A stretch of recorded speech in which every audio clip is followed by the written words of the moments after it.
Hi everybody, and welcome back. In the blink of an eye, or maybe for some of you, maybe it's been a long time coming. Nevertheless, it's Friday. It's also the 15th day of May. We're halfway through the 5th month already. We're staring down a forecast that's got some clouds, showers, some storms, temperatures ranging from low 70s to low 80s, and a whole lot of things in between. We'll talk about the forecast, which has changed a bit.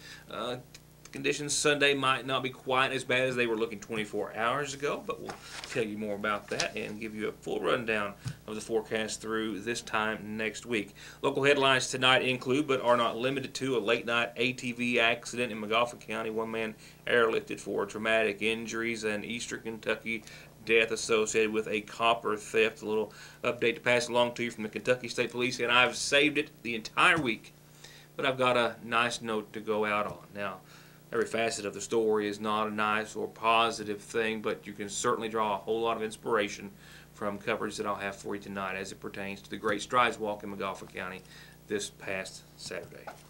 And that's the note that I'll leave you on tonight.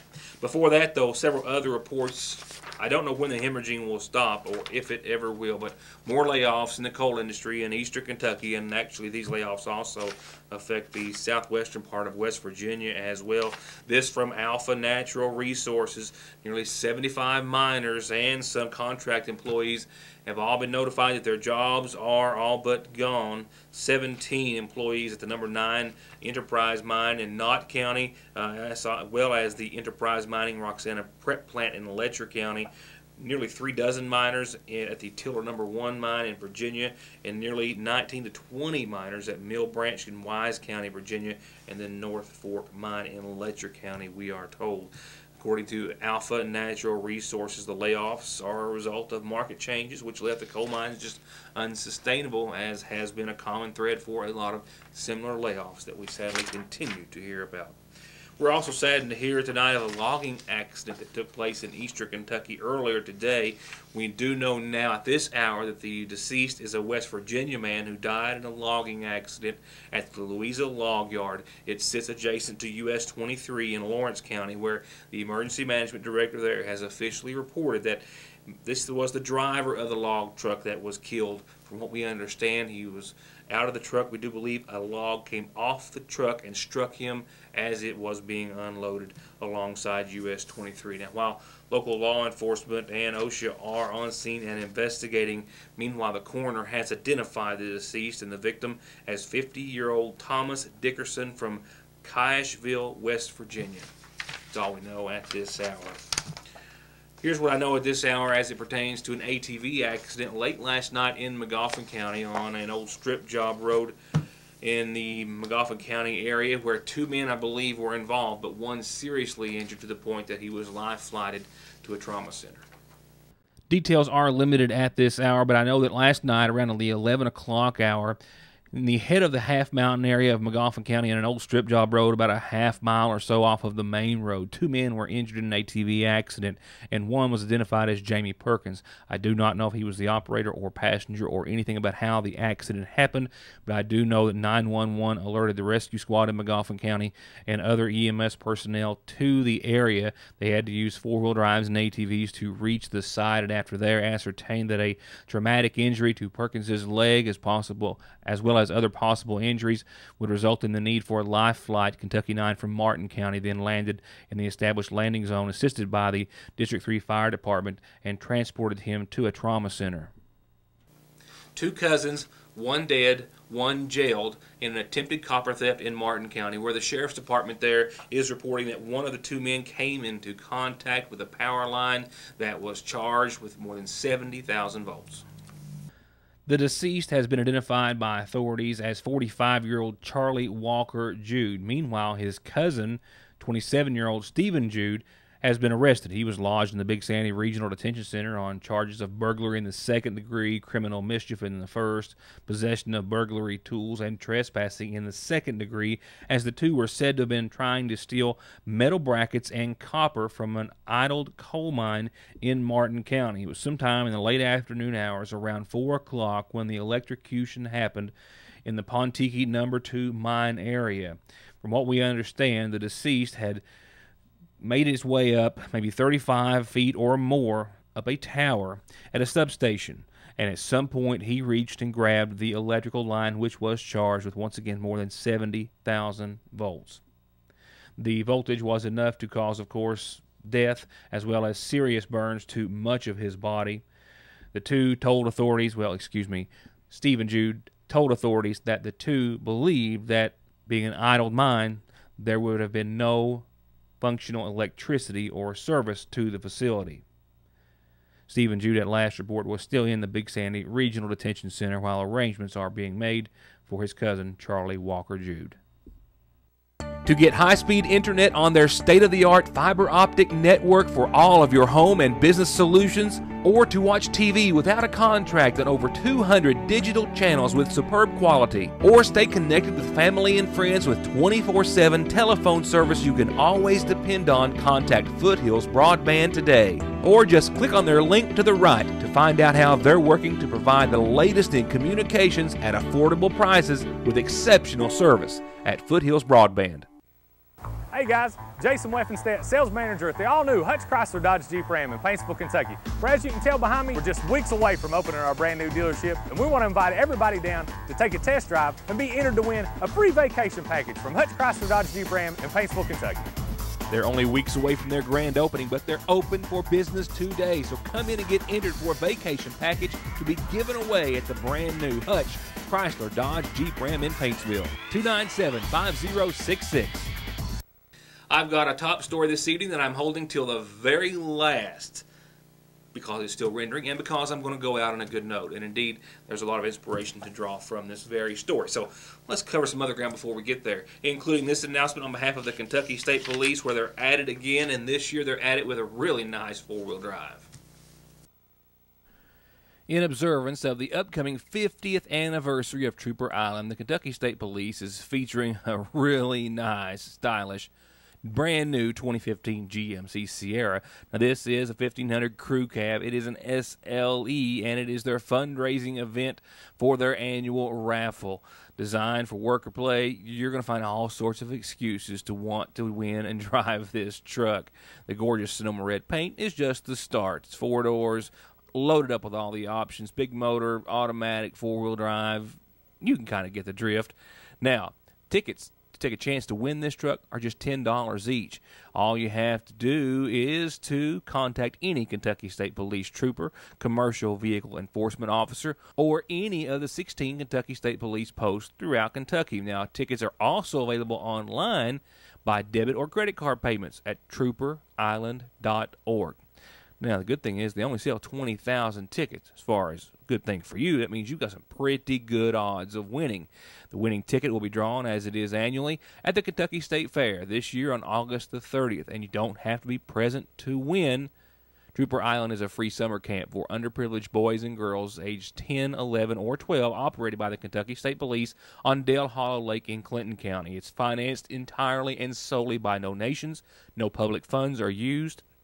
And every year the camp hosts about 700 kids with great food, fresh air, recreation, guidance, and structured esteem-building activities, all designed around being and building good citizenship and positive relationships with law enforcement officers. So get a ticket, get a good chance to win, and help support Trooper Island. And with that, here's your McGoffin Farm Bureau-sponsored community calendar with the following announcements provided as a service on behalf of your local agent, Doug Green. Probably don't need to remind anyone that's going, but just in case you want to know where your man is or your woman if they're gone early, the Sagersville Fire Department's fishing tournament is tomorrow, 8 a.m. at Paintsville Lake. First place is $1,000. Might be something fun to just go do and see what kind of fish they bring in. And if I've got time, I've got a fish picture for you. I'll try my best to squeak it in here in a few moments, guys. I hadn't seen anything like it before. You might not have either. Nevertheless, the class of 1972 has set their reunion for Saturday the 23rd. They hope to see you there. If you have any questions in the meantime, call 791-2384 or 349-5041. That's the class of the Sagersville High School, 1972. And one more announcement. And this comes from the Open Door at the St. Luke Catholic Church. Their Big Day, Big Bag sale. Big Bag Day Sale, let's put it that way, is Tuesday 9 till 2 at the open door at St. Luke. That means it's $1 a bag, a big bag of clothing and items. And you can stop by and see them 9 till 2 this coming Tuesday. And stop by and see me, or you can always drop your announcements off in the mail, phone them, fax them, email them, Facebook them, whatever you do, just get them to us so I can tell everyone about them. And remember, you can always catch programming on yournewstoday.com.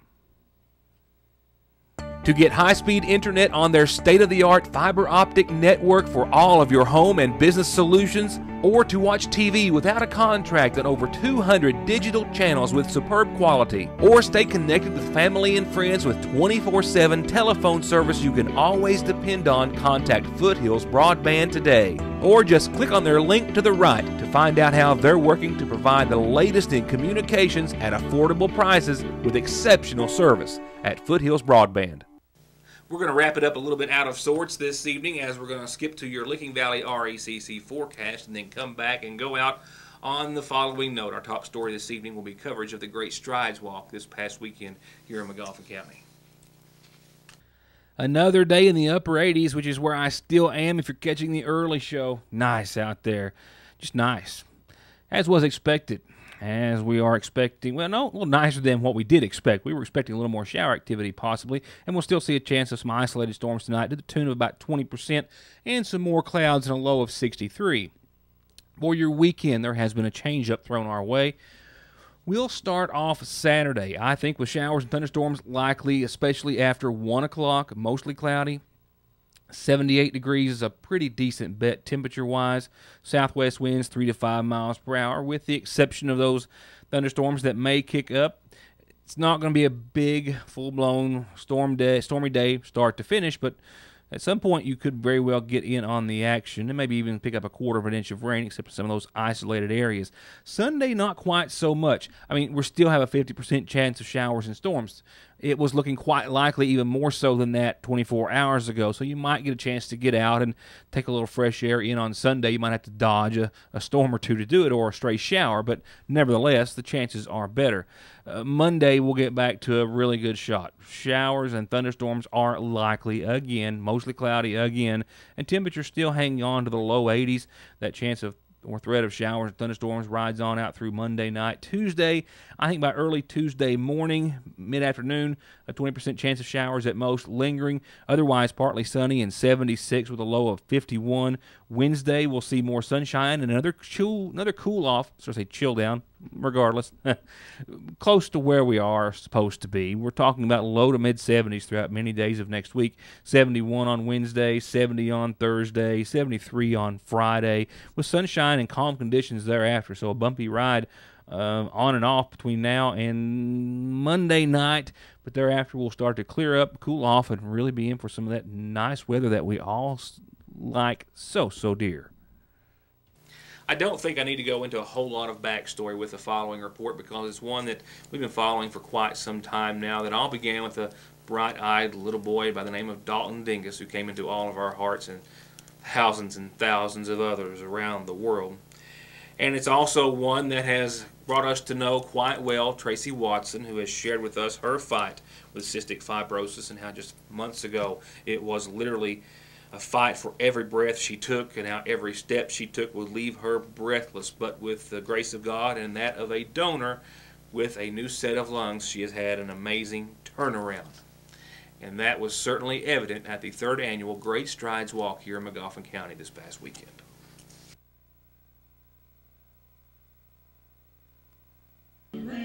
Everywhere you looked, whether it was a sign, a t-shirt, or in someone's heart, there were signs, indicators of the deepest desire to find a cure for cystic fibrosis, and a reminder that miracles indeed do happen. I stood here 2 years ago and talked about my life living with cystic fibrosis. I didn't know what God had planned for me. I just knew He led me to the path to helping to find a cure for cystic fibrosis. Needless to say, my life has been forever changed. I feel very blessed. I feel very blessed to be here and to be able to share my story with you. Making the decision to be placed on a lung transplant list was one of the most difficult decisions I ever made. I waited 3 years for my new lungs. But on November 15th, I was given another challenge. I was taken off a ventilator after a 13-hour surgery, and by the grace of God, I woke up. Also, we will never forget the little boy that started this journey for all of us. I know he started this journey for me. I feel very blessed to have met him and will be grateful for the lessons he taught us all. He fought a hard battle in his short life, but somehow he became a hero to our town. We are here today to find a cure, but we are also here today to honor Dalton and to let him know his memory will be forever embedded in our hearts.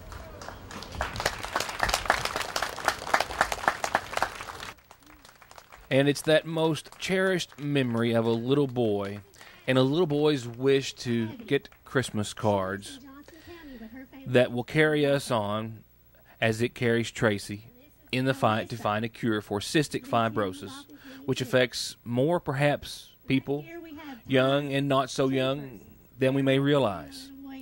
What we also may not realize is that there are a lot of things that we can all do to help join the fight. One of them, and perhaps maybe the, if not one of the most important, is as simple as signing your name on the dotted line, and even donating just $1. You can become an organ donor, and you can also assist the Association of Kentucky Circuit Court Clerks, who created the Trust for Life Fund, a campaign to encourage everyone to sign your name and become an organ donor. They've raised over $7 million for those efforts, $1 at a time. The $1 donation used to raise public awareness and to encourage organ and tissue donation through advertising and public relations. Magoffin County is #1 and has been #1 for the past 8 years in those $1 donations. That tells so much about our community and their empathy and their caring and loving for this mission. Since 2006, House Bill 57 passed, and that set up a new Kentucky organ donor registry. Over 1.3 million Kentuckians have placed their name on the registry since 2006. To add your name to the Kentucky Organ Donor Registry, all you have to do is go to www.donatelifekentucky.org. In Magoffin County, we have over 2,000 registered organ donors.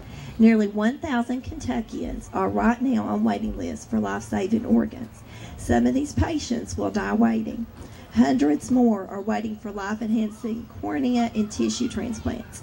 You can give hope by being a registered donor. A single organ and tissue donor can help up to 50 people in need. I'm an organ donor, and I recently learned at a training that only 1 out of 10 organ donors will pass in a way that they will actually get to give the gift of life. So that means only 10% of organ donors will actually get to give life to someone else. I share these remarks from Tanya Ward not to discourage but to inspire you to become an organ donor. It's as easy as logging on to donatelifekentucky.org or simply signing your name upon renewal of your driver's license, or between now and when that time comes, you can still go to visit your circuit clerk and tell them you want to become a donor, and then be sure to tell your family what an amazing gift you've just given someone. And while we're on the subject of inspiration, it was always a touchy subject with Tracy. Even with us, she was very private with us. We become friends in freshman year, 8th grade. 84, 83, 84. And knew that she had a few hospital stays, and then through college and helping her with her breathing treatments. But it was still a very private, it became private for all of us. We never talked about it. We always knew how sick that she really was, but it was never discussed until the last few years. And now we know everything about her health, everything about her life. And to see things that we knew that were so private to her, for her to come out in public, but to see her stand over here today and not struggle to It's amazing. breathe. It's amazing, because last year, she couldn't walk. She couldn't walk at any of this, and she could barely be here. People don't realize until you've seen her every day and heard her and been there with her at the hospital, and just to see what she's gone through. She couldn't even walk across her own kitchen. Yeah. And now she's here and she's participating in every aspect of this walk, and I know that this is the greatest accomplishment for her. I mean, this is her life, and she finally has it. and she's ready to live. She's on to us. She's wanting a vacation bad. Yeah, she's wanting a vacation. Really bad. It's every day we get a text, or every other day. We planning the vacation, girls. We planning the vacation. So. And I think even the people that have seen Tracy throughout the years probably didn't realize how sick she was, because she's so strong, and she would push herself in every aspect of her life. And if you saw her out, you would think, well, you know, Tracy's sick, but she's doing good. And she wasn't. You know, she was never. You never knew when she was in pain. No. And her lung transplant couldn't have happened at any better time, because she was really, really ill, and it's just saved her life. I mean, she has a new purpose now, organ donation and CF, and it's amazing to watch her. She's so very special.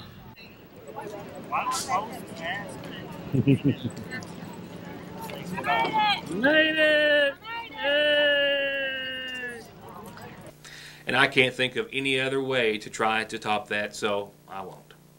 I'll simply say thank you for watching and being a part of the program. I hope you have a wonderful weekend. Maybe a little rain tomorrow will be a cause for a little rest and a little relaxation. We hope you have a good weekend. We hope you join us back here next Monday for more of Your News Today. Thank you and good night.